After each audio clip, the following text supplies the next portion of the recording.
Islamic ইতিহাসের অন্যতম শিক্ষণীয় এবং হৃদয়স্পর্শী একটি গল্প হল খলিফা ওমর রাদিয়াল্লাহু আনহু এবং এক ক্ষুধার্ত পরিবারের ঘটনা। এই গল্পটিতে একজন শাসকের দায়িত্ববোধ, জবাবদিহিতা এবং বিনয়ের এক অসাধারণ দৃষ্টান্ত ফুটে উঠেছে।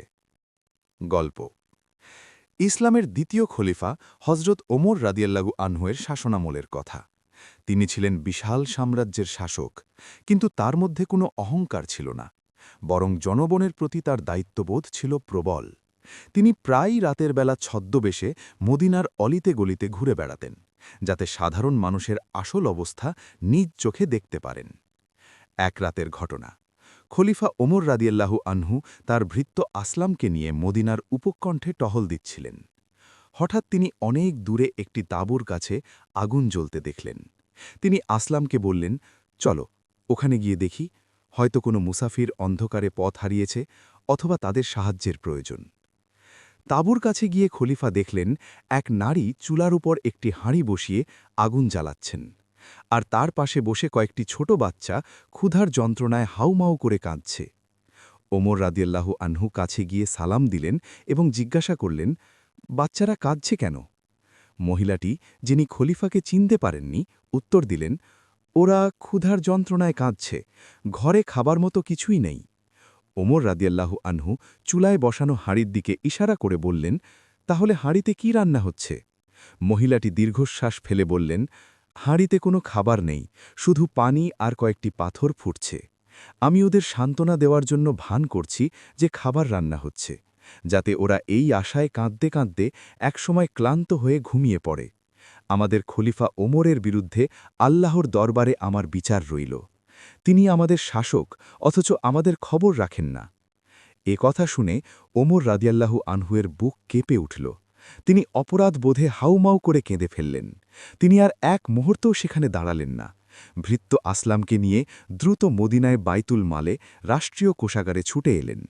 সেখানে গিয়ে তিনি এক বস্তায় আটা, ঘি, খেজুর এবং কিছু প্রয়োজনীয় জিনিসপত্র ভরলেন। এরপর আসলামকে বললেন, বস্তাটা আমার পিঠে তুলে দাও। আসলাম চমকে উঠে বললেন, হে আমিরুল মুমিনিন, আপনি কেন কষ্ট করবেন? আপনার বস্তা আমিই বহন করে নিয়ে যাচ্ছি। ওমর রাদিয়াল্লাহু আনহু গম্ভীর ও বেদনাহত কণ্ঠে বললেন, আজ তুমি আমার বোঝা বহন করতে চাইছ, কিন্তু কেয়ামতের দিন আল্লাহর সামনে আমার এই অবহেলার পাপের বোঝা কি তুমি বহন করবে? এই পরিবারের দায়িত্ব আমার ছিল, তাই এই বোঝাও আমাকেই বইতে হবে। অতঃপর খলিফা নিজেই সেই ভারী বস্তা পিঠে পড়ে সেই মহিলার তাঁবুতে নিয়ে গেলেন। শুধু তাই নয়, তিনি নিজ হাতে চুলায় ফুঁ দিয়ে আগুন জ্বালালেন। ঐতিহাসিকরা বলেন, তখন খলিফার ঘন দাড়ি ভেদ করে ধোঁয়া বের হচ্ছিল।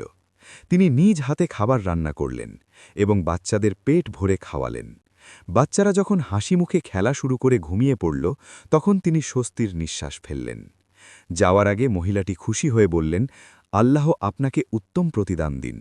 খলিফা হওয়ার যোগ্যতা ওমরের চেয়ে আপনারই বেশি। তখন খলিফা তাকে পরের দিন খলিফার দরবারে যেতে বললেন, এবং সেখানে গেলে মহিলাটি বুঝতে পারলেন যে গতরাতের সেই দয়ালু মানুষটি স্বয়ং খলিফা ওমর রাদিয়াল্লাহু আনহু। খলিফা সেই পরিবারের জন্য নিয়মিত ভাতার ব্যবস্থা করে দিলেন। শিক্ষণীয় বিষয় ১. দায়িত্ববোধ ও জবাবদিহিতা। একজন নেতা বা পরিবারের কর্তার প্রধান দায়িত্ব হল তার অধীনস্থদের খোঁজ খবর রাখা। কিয়ামতের দিন নিজের দায়িত্বের জন্য আল্লাহর কাছে জবাবদিহি করতে হবে, এই ভয় সবার মধ্যে থাকা উচিত। ২. বিনয় ও নিরহংকার। অর্ধ পৃথিবীর শাসক হয়েও তিনি নিজের পিঠে আটার বস্তা বহন করতে বিন্দুমাত্র দ্বিধা করেননি। পদমর্যাদা মানুষকে বড় করে না, মানুষের কর্ম তাকে বড় করে। ৩. গরিব দুঃখীর প্রতি সহানুভূতি।